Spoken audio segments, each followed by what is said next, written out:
આજે મુસ્લિમ બિરાદરોની સૌથી મોટામાં મોટી ઈદ એટલે રમઝાન ઈદ। પવિત્ર તહેવાર પવિત્ર રમઝાન માસ 30 રોજા પૂર્ણ કર્યા બાદ ચાંદ દેખાયો અને ચાંદ દેખાતાની સાથે જ દેશ દુનિયામાં આજે રમઝાન ઈદની ઉજવણી કરવામાં આવી। મુસ્લિમ બિરાદરો અલગ અલગ જગ્યા પર અલગ અલગ મસ્જિદમાં ભેગા થયા છે અને રમઝાન ઈદ નિમિત્તે વિશેષ અલ્લાહની બંદગી કરી છે, એટલે કે નમાઝ અદા કરી છે। દેશમાં શાંતિ સલામતી અને અખંડિતતા જળવાઈ રહે તે માટે પ્રાર્થના પણ કરી છે। ઈદગાહ મેદાન ખાતે મોટી સંખ્યામાં મુસ્લિમ બિરાદરો નાના બાળકો ભેગા થયા છે અને અલ્લાહની બંદગી કરી સાથે જ રમઝાન ઈદની શુભકામના પણ પાઠવી છે। વડોદરાના ઈદગાહ મેદાન ખાતે ઈદની વિશેષ નમાઝ અદા કરવામાં આવી છે, જેમાં હજારોની સંખ્યામાં મુસ્લિમ બિરાદરો ભેગા થયા છે। તમામ નાના મોટા બાળકો પણ ભેગા થયા છે। વડોદરા શહેરના ખતીબ અમીર ઉલ્લાહ ઉપસ્થિતિમાં હજારો મુસ્લિમ બિરાદરોએ પરંપરાગત મુજબ ભાઈચારાની ભાવનાથી સાથે જ ઈદ ઉલ ફિત્ર રમઝાન ઈદની વિશેષ નમાઝ અદા કરી છે। દેશમાં સર્વાંગી વિકાસ, વિશ્વભરમાં શાંતિ અને ભાઈચારાનો માહોલ જળવાઈ રહે તે માટે દુઆ પણ કરી છે।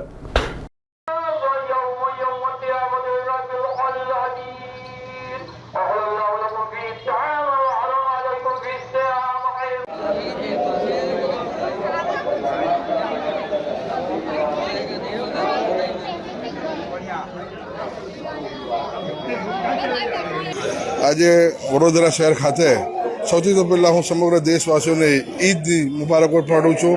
સૌને ઈદ મુબારક।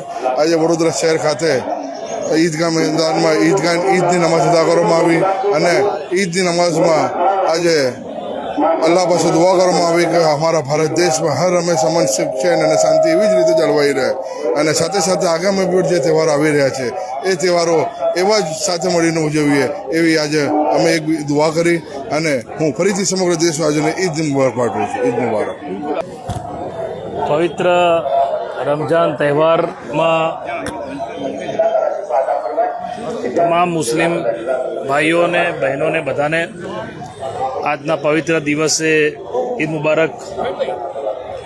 આપણે જાણીએ છીએ કે વડોદરા શહેર કોમી એકતાને ભાઈચારાનો સંદેશ આપતો શહેર છે અને આજે પવિત્ર ઈદનો તહેવાર ગઈકાલે જ આપણે જોયું કે ચૈત્ર નવરાત્ર, ગુડી પડવા, ચેટીચંદ આ બધા તહેવારો પણ ગઈકાલથી શરૂ થયા। 9 વર્ષ જેને કહેવાય હિન્દુ 9 વર્ષ અને સાથે સાથે આજે જે ઈદનો તહેવાર છે એટલે આપના માધ્યમથી તમામ મુસ્લિમ ભાઈઓ બહેનોને ઈદની મુબારક। અને આ વડોદરા શહેર જેવી રીતે આપણે એક કોમી એકતાનો સંદેશ, ભાઈચારાનો સંદેશ આપતો શહેર છે ત્યારે આપણે બધા એક આવી રીતે હળી મળીને બધા તહેવારો ઉજવતા રહીએ અને આગામી દિવસોમાં આપણા વડોદરા શહેર અને ગુજરાત રાજ્ય અને ભારત દેશ માટે આપણે જાગૃત નાગરિક બનીને આપણી ફરજો પણ અદા કરીએ એવી આશા રાખું છું।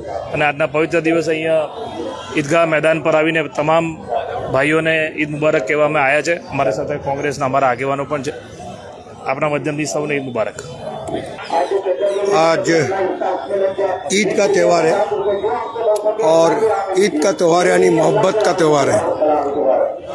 1 महीना रोज़ा रखने के बाद हर मोमिन, हर मुसलमान ईद के दिन हर गुनाह को माफ़ करते, ज़कात दे के और एक दूसरे के गले मिलता है। कहते हैं कि ईद का त्यौहार क्यों मनाया जाता है? कहते हैं कि रोज़ा के वक्त मोहम्मद हुसैन को भगवान उनको कुरान का ज्ञान हुआ था और कुरान का ज्ञान हुआ था और उन्होंने कफ्र की लड़ाई के अंदर विजय प्राप्त करी थी। उस खुशी के अंदर ईद को मनाया जाता है और मोहब्बत सबसे बड़ा पैगाम है इस देश के अंदर। मेरा मानना है कि हर मोमिन को इस देश के अंदर नफ़रत की आग को मिटाना है। चाहे कितने भी जुल्म करे, मोहम्मद सल्लल्लाहु के ऊपर कितने जुल्म हुए थे लेकिन उन्होंने मोहब्बत का सिला नहीं छोड़ा। उसी मोहब्बत के सिले को पकड़कर इस हिंदुस्तान को हिंदुस्तान बनाना है, नफ़रत की आग को मिटाना है और हमको इस देश को आगे की ओर ले जाना है। लोग चाहे कितनी भी बुराई क्यों ना करें, कितने भी जुल्म क्यों ना करें, पर अल्लाह ताला ने जो मोहब्बत का पैगाम दिया है वो लोगों तक फैलाना है और ईद का त्यौहार मनाना है। वडोदरा शहर खतीब सैयद अमीरुल्लाह शुक्रुल्लाह આજે ઈદગાહ મેદાનમાં આવેલી ઈદગાહ મસ્જિદમાં રમઝાન ઈદની ઈદ ઉલ ફિત્ર નમાઝ પઢવામાં આવી છે। વધારે પડતા મુસ્લિમ સમુદાયો આજે ઈદગાહ મેદાનમાં વાજિબ નમાજ અદા કરવામાં આવી છે આ નમાઝ રમઝાન મહિનાના ઇબાદતના ફલસ્વરૂપે અલ્લાહ તાલાએ આજનો દિવસ ઈદનો દિવસ ઇનામ તરીકે બક્ષિસ તરીકે આપવામાં આવે છે. એની મહિમા અપરંપાર છે. આજે ઈદગાહમાં આવેલ તમામ મુસ્લિમ સમુદાયને હું ઈદ મુબારક પાઠવું છું. તેમજ વડોદરા શહેરના તમામ નાગરિકોને હું ઈદ મુબારક પાઠવું છું. સાથે સાથે એક વિશેષ મારો અભિપ્રાય છે કે આપણું વડોદરા શહેર સંસ્કારી નગરી તરીકે ઓળખાય છે. એ સંસ્કારી નગરીનું લેબલ અકબંધ રહે અને આપણું રાજ્ય નિરંતર તરક્કી અતા ફરમાવે, તેમજ આપણું મુલ્ક વિશ્વમાં અગ્રેસર ભૂમિકા નિભાવે, આપણું મુલ્ક અગ્રેસર રહે એવી મારી અલ્લાહ તાલા પાસે દુઆ કરી છે. ખુશૂસી દુઆ એ છે કે આજનો નવજવાન તબક્કો જે છે એ એક પડીકીના શિકાર થયો છે. અલ્લાહ તાલા પાસે દુઆ માંગી છે કે આ કેન્સર જેવી મહા ભયંકર બીમારીને માંથી નજાત આપવા માટે હું અપીલ કરું છું કે આ ગુટખાનું તંબાકુનું સેવન કરે છે તે લોકો એનાથી દૂર રહે. અને હું વડોદરા શહેરના તમામ મીડિયાને હું આભારી છું, એમને ઈદ મુબારક પાઠવું છું.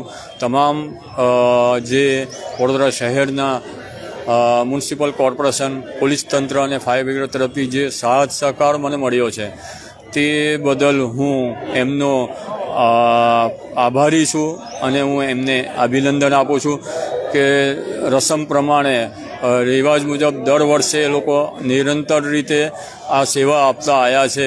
એના માટે મુસ્લિમ સમુદાય એમનો ઋણી છે અને હું આભાર વ્યક્ત કરું છું. સાથે સાથે તમામ મુસ્લિમ નાગરિકો વતી વડોદરા શહેર ખતીબ તમામ નાગરિકોને ઈદ મુબારક પાઠવું છું.